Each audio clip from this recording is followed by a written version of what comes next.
ಎಲ್ಲ ಬಹಳ ಮಗಳೆಲ್ಲ ಇವೆ ಅನ್ನೋದಕ್ಕೆ ಅವಳನ್ನು ಮಗಳು ಅಂತ ಕರೆಯೋರು. ಮಗಳು ಅಂದರೆ ಮಗಳು,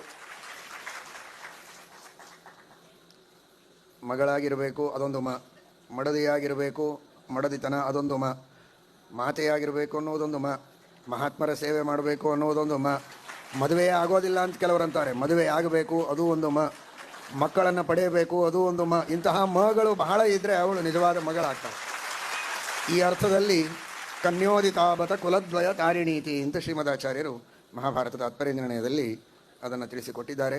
ಅಂತಹ ಎಲ್ಲ ಸದ್ಗುಣಗಳನ್ನು ಪಡೆದುಕೊಂಡು ವಿಶೇಷವಾಗಿ ಎಲ್ಲರೂ ಕೂಡ ಹರಿವಾಯು ಗುರುಗಳ ಅನುಗ್ರಹಕ್ಕೆ ಪಾತ್ರರಾಗಬೇಕು.